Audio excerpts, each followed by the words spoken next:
Carolina Insider is presented by Wells Fargo, official sponsor of Carolina Athletics.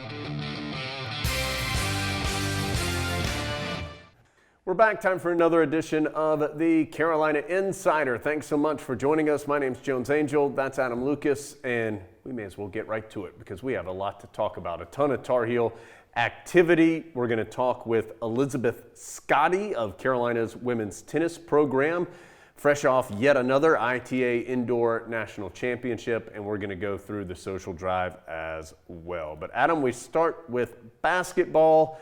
And a big win for the Tar Heels this past weekend over in Durham. 91-87, the Heels top Duke. And I think it's fair to say, Adam, Carolina's best offensive performance of the season. When you look at season high 91 points, better than 50% in both halves, 10 of 15 from three-point range. Just a lot of good offense for the Tar Heels that helped them to this win. And just a little better offense than Duke that was also playing really good offense. Two teams really shooting the ball well in that game. Carolina made the free throws when it counted.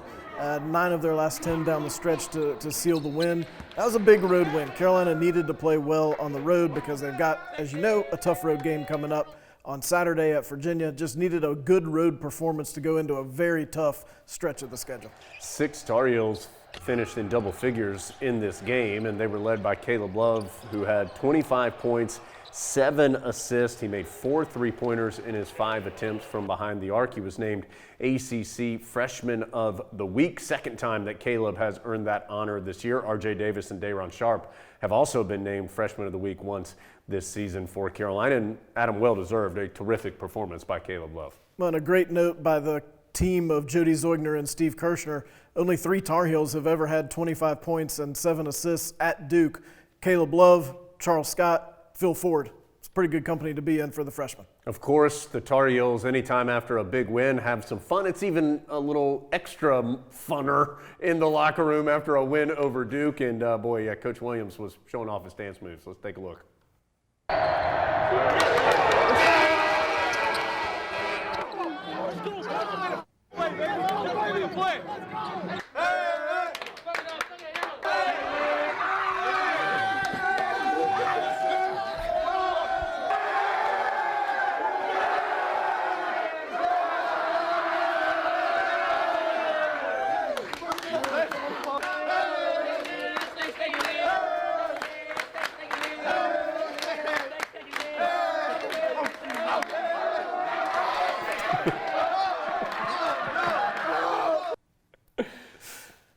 Anthony Harris and Coach Williams spent a long time putting that routine together to get just that moment, and they did it perfectly. Of course, it's been a pretty eventful couple of days for the Tar Heels since the joy in the locker room. That included the Miami game on Monday being postponed. Still no word as to whether or not that game will be rescheduled or not. And so, Adam, that means now the Heels kind of sitting here until Saturday at 6 o'clock. The next scheduled game is on the road. Yet again, it will be for Carolina the 19th total game, 13th away from Chapel Hill. This one is in Charlottesville against a top 10 Virginia team. And be interested to see if Carolina learns from the experience against Clemson when the Heels felt good going into a longer break. Came out of that break against a good defensive team in Clemson and did not look very good. They have similar circumstances here against the Cavaliers. See how they handle it. Well, and here's the trick. Virginia is a lot better than Clemson. So you can't afford to come anywhere close to the type of performance the Tar Heels had at Little John. You know about Virginia's defense. If you haven't watched them a ton this year, what you might not know is they really shoot it well.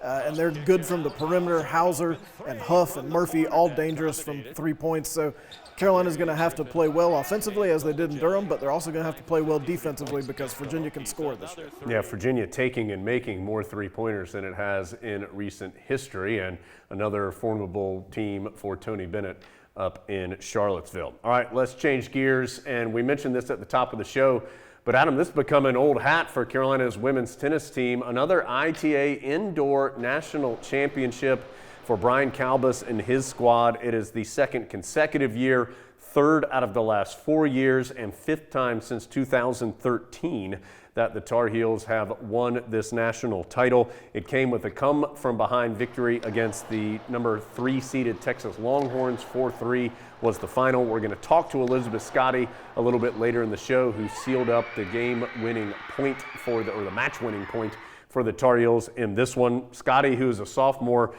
plus freshman Fiona Crawley, won the final 2 matches to earn that championship for Carolina, and then they were both honored this week. First, Scotty as the ACC Player of the Week, and then Fiona Crawley named the ACC Freshman of the Week. Plus, Adam, Sarah Davatella named the ITA Most Outstanding Player. So the Heels, Adam, the awards and the rewards go to the individuals when the team has success, and that's what you see there for Carolina's women's tennis team. Davatella is an incredible 15-0 in her matches at the ITA Indoor National Championship. 15-0. And as for Elizabeth Scotty, look, it's nice to be the ACC Player of the Week, but I think what she's most excited about is being on the Carolina Insider. That's coming up in just a minute, but let's go from women's tennis to men's tennis, because the guys will be competing in their version of the ITA Indoor National Titles this upcoming weekend. They are the number 2 seed in that event, which is being played in Champaign, Illinois. Their first match is Friday at 1 o'clock against Tennessee in the quarterfinals. The guys have had a lot of success in this event as well. They won it back in 2016. They've been to at least the semifinals in 4 out of the last 5 years. The women's team is undefeated, number 1 in the country. The men's team is undefeated as well, and number 2 in the nation, number 2 in that event, as we told you.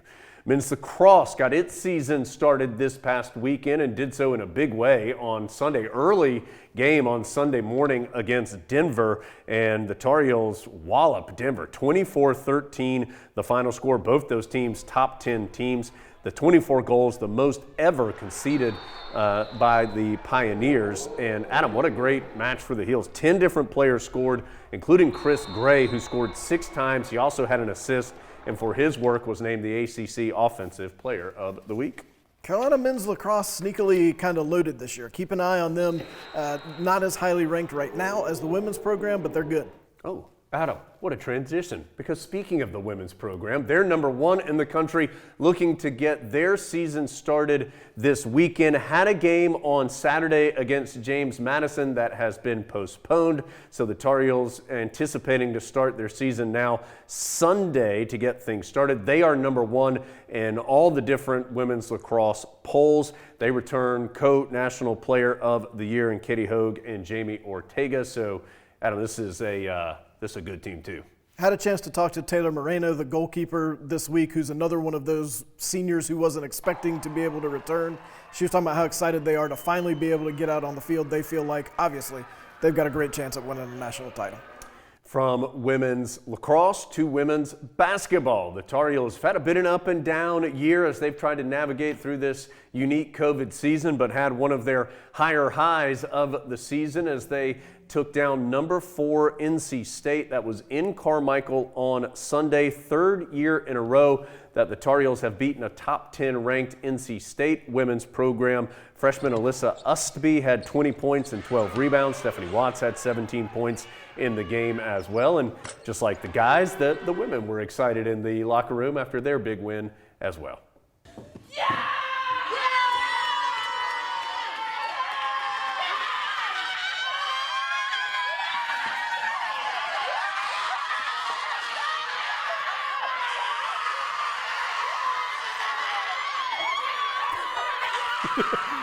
Adam, I think it is fair to say that the Tar Heels were excited. That's exactly what the scene looks like in Pod World headquarters when Jones finishes another great pod. It's just sheer pandemonium and Coca-Cola products everywhere. Hey, by the way, we have our interview, which is presented by Coca-Cola, coming up in just a second. The show in total brought to you by Wells Fargo. And when our communities need us, Wells Fargo is here to help. We're going to get to that interview after we tell you one more piece of success for Carolina Athletics from this past week. It comes from track and field. Daniel MacArthur, a senior 2-time All-America, set the school record in shot put and was named the ACC Men's Field Performer of the Week. Adam, Daniel also has now challenged you to an arm wrestling contest. And that contest is now over. And Daniel doesn't even know he competed.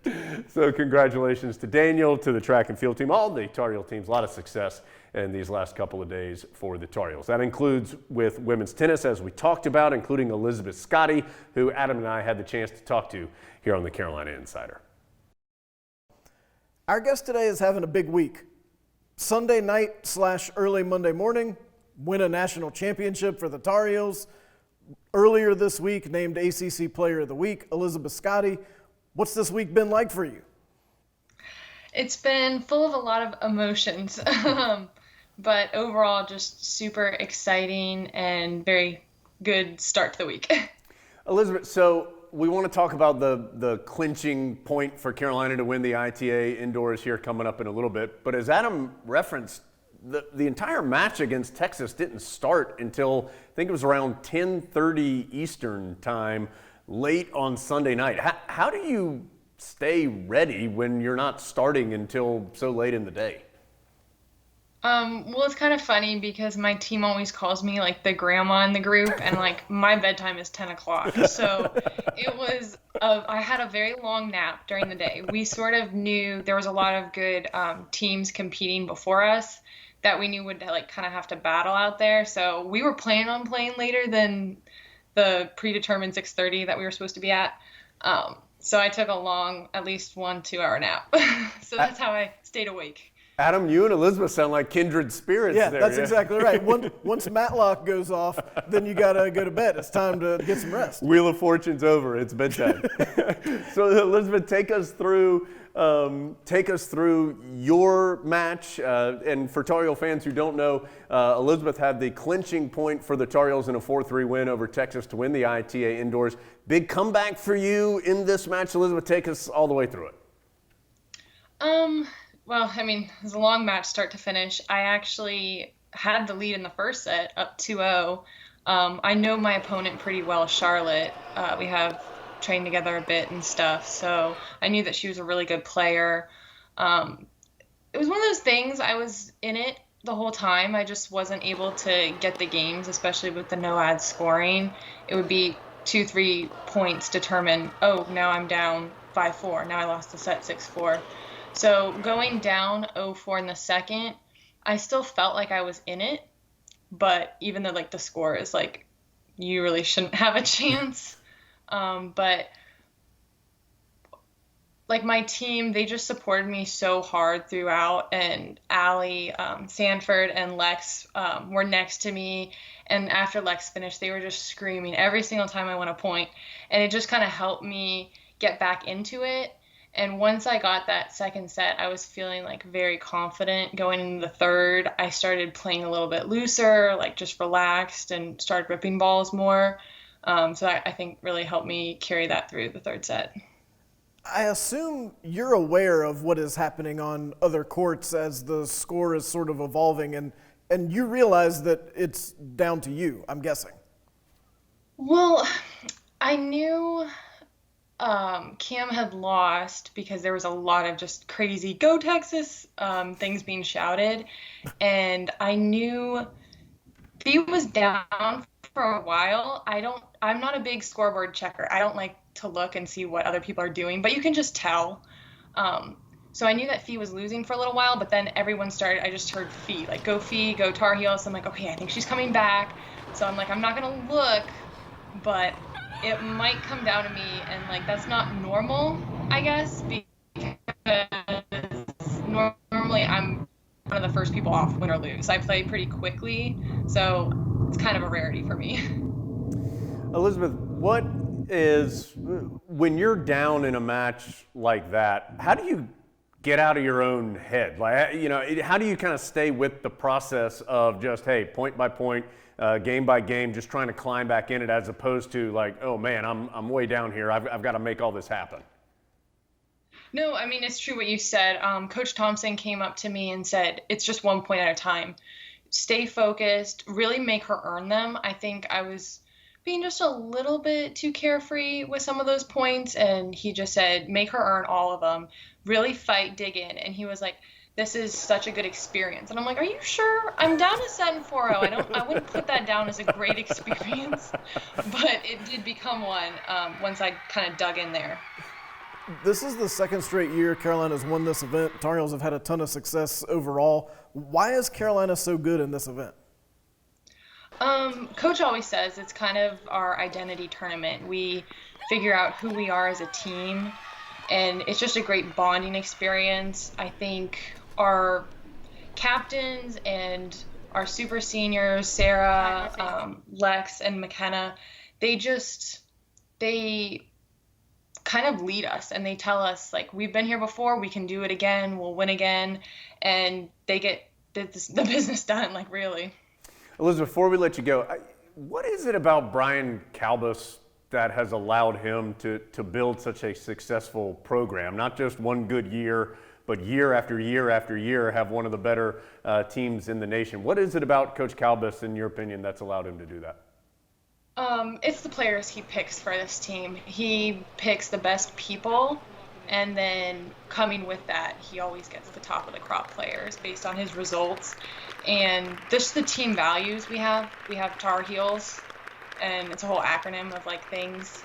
And we have that on our water bottles. We have that on our towels. Like, it's very special to us, and it's all about team-oriented things and just toughness, heart, all that. And I think that we all really try to implement that when we can.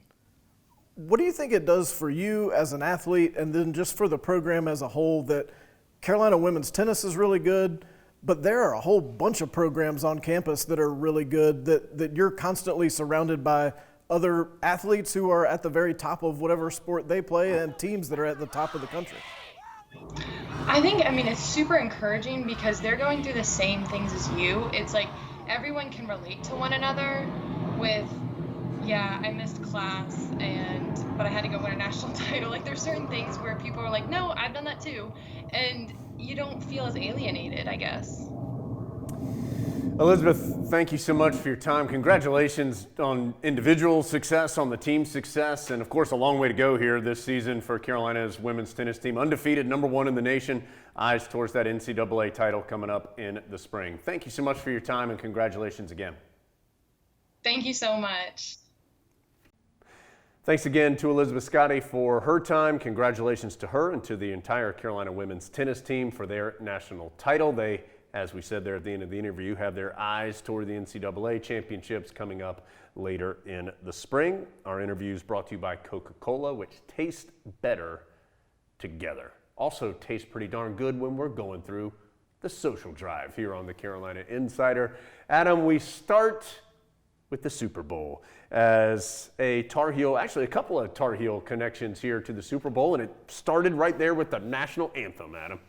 Eric Church breaking out I believe those are Jordan 1's Player Edition Jones, as I'm sure you know, straight from Mac Brown and Jason Freeman in the Tar Heel equipment room. Wanted to make sure that Eric Church had some gear that's the rehearsal. He didn't wear them for the actual national anthem, but they got plenty of play from wearing them at the rehearsal, and he did a great job on the national anthem along with Jasmine Sullivan. Absolutely, and congratulations also to TJ Logan, former Tar Heel running back who was on the Tampa Bay Buccaneers. Unfortunately, TJ was injured, was on the IR for the Bucs, but part of the Super Bowl winning team, so congratulations to TJ for being part of a Super Bowl champion. All right, let's go from football to basketball. And Adam, before we get to the NBA side of things, going to go to one more little piece of celebration for the Tar Heels after the Duke victory. This came from KJ Smith's TikTok account, which Adam's been scouring for content, as I have to say, some impressive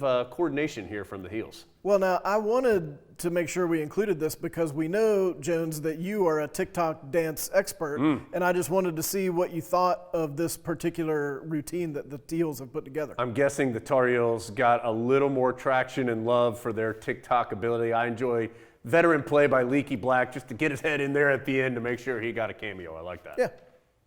So let's go from there.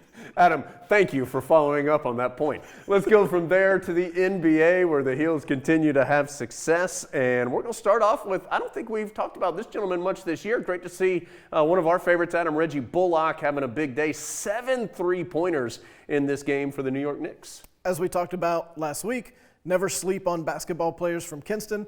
Jones, as you watch Reggie Bullock shoot, is there a little Kerwin Walton in there? Oh. Or I guess more accurately, is there a little Reggie Bullock in Kerwin Walton? Well, the way they shoot. Yeah, if the results end up being the same, then I think everybody would be excited. Of course, Reggie, a terrific career with the Tar Heels. He's been in the league now for we're closing in, not quite a decade, but closing in on almost 10 years now for Bullock in the league, and he's having success. He's got great hair, as we've seen in some of these shots, and that shot looks just as good now as it did when he was reining them in for the Tar Heels. So congratulations to Reggie. We go from him. Well, let's watch one more. Just one more three from Reggie Bullock in the corner. Boom. Okay. We go from there to Harrison Barnes, somebody we talk about a lot. I tell you, Harrison Barnes having a terrific year for the Sacramento Kings. Nice move there for the bucket against the Nuggets. We go from Harrison to Justin Jackson. Good to see Justin having a good game. He's with the Oklahoma City Thunder now and had one of his better games of the season in a really close overtime loss against the Lakers. Justin hadn't had a ton of opportunity this year, but when he has taken good advantage of it, had 14 points in that game. And as we saw, he can still shoot it no matter how many minutes he gets. Absolutely. I was watching some 2017 highlights the other day. I had forgotten just how dangerous he was off those screens. He had the quickest release coming off those screens and would shoot quickly, and what a great career. Of course, national champion in 2017 for the Tar Heels. Great to see Justin still getting it done in the NBA. All right, Adam, our final piece of content this week on the show is one that might need a little bit of explaining. On the audio version of the Carolina Insider, we've been discussing recently homemade Tar Heel crafts and artwork, things that people have made that have become a part of their home. And we asked people to send a bunch of this stuff in, and we got some great results. Yeah, and we just thought it translated better to the video pod than the audio pod. This is kind of where it all started. The mini Smith Center, the FOCO. FOCO. And this one was built by Agatha Donker. And now, let me tell you, this might look easy, but what we have learned is that building these little Smith Centers is very time and labor intensive. Yeah, so these are, we'll go to the next shot here. Look at these are tiny little, almost like Legos, but FOCOs. You see the shot from down low. They've got the full floor. Then Bobby Casey, when we were talking about what Agatha had done, Bobby sent this in and gave us some behind the scenes, and as you can see there, he said the piece is small, instructions slightly vague, and once we said that on the audio version of the pod, we've heard from a lot of people that vague may even be a nice way to put it, how difficult these instructions are. Took him nearly 24 hours to build, but it was all worth it when you have a tiny Smith Center. Little known fact, Bobby Casey actually did that straight through. 20 hours straight through. He took no breaks until that Smith Center was completed. All right, so this started the conversation, but then Adam, we've gotten a lot more. Here's Rusty Sebastian. This is little tiny Ramses that his daughter, I think, crocheted, I think it's the right term. That's right. For how she made this, and it's made some travels around the country with Rusty. Yeah, he's traveled all around the world, and Rusty's daughter, talented artist in many different ways, not just a crocheter, but also an artist. This is a watercolor of the old well that she did. That's great right there. Yeah, that's some good work. And so this has just spurned, Adam, all kinds of stuff. Here's, Adam, now the backstory on this one from Frankie Vickers to me is hilarious. So you may be looking at that and being like, wait a second, that looks a little bit odd. Frankie originally made this at 7 years old for the 1993 National Championship. The original drawing was North Carolina Tar Heels and the championship banner from 1993. So when the Tar Heels started railing off all these other titles, 3 more since 05, Frankie said, it was a good idea for 7-year-old Frankie to do this. I'm just gonna keep adding to it. And so Frankie kept this random piece of paper that started from 7 years old, and look at it now. That's really good for a 7-year-old. Yeah, it is. And I like that it was the older school Ram wearing the little beanie. Strutting Ram. Yeah, I like that. That was good work. Strutting towards the Louvre, I believe. Okay, so now Adam, I feel like I've seen one of these before. Lindsay Carroll sent this one in. It was at my house. Saying that Lindsay's parents had this cross stitch in their house her whole life. And I've definitely seen this little, I'm going to call it a limerick. I don't know if that's accurate or not, but I've definitely seen that before. It's a little longer than a haiku, not quite as long as a sonnet. So that was a good one. And then Adam, Ryan Helms sent this one, and this is some craftsmanship right there. Now this is awesome. This belongs in Pod World headquarters. Ryan Helms basically manufactured this, and he was going to put it on his truck. And then he essentially realized it was too awesome to put on his truck because some idiot might steal it. So it just has a place of honor in Ryan's home. And Ryan, if you ever get tired of it, just send it our way. So, of course, you see the Argyle on the top and the bottom there, Adam. So that brought up a whole nother angle to this, and that's all the Argyle things that Tar Heel fans have done. I am highly impressed with Jared McCullen's Argyle cornhole boards. I think those are sweet. I like how he also color coordinated the beanbags. Like, this isn't just some halfway job. No. He went ahead and did everything, and I appreciate his comment about my potty mouth. Yeah, I appreciate him making sure that we use clean language, which sometimes Adam does not do.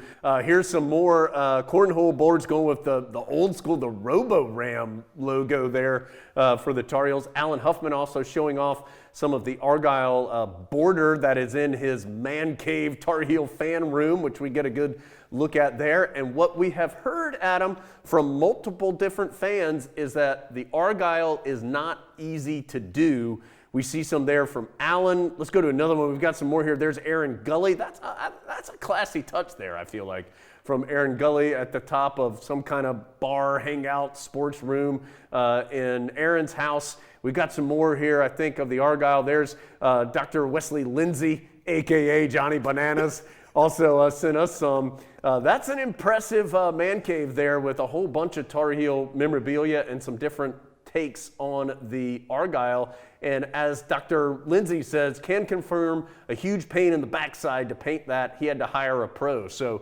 some Tar Heels have taken some dramatic steps to get some pretty sweet memorabilia looks in their homes. And that pro was Jones. Yeah, that's right. If you've got some more homemade stuff in your house and you're sitting there looking at it and thinking, hey, Jones and Adam, my stuff's just as cool as that, CarolinaInsiderPod@gmail.com. If you've had any Argyle painting incidents, let us know about those as well. Always like seeing stuff like that. All of that was really cool. Yeah, it really was. We appreciate everybody sending that in and appreciate you being with us today. We'll be back next week. Can't wait to see you on the next edition of the Carolina Insider. See you later, Big Grit.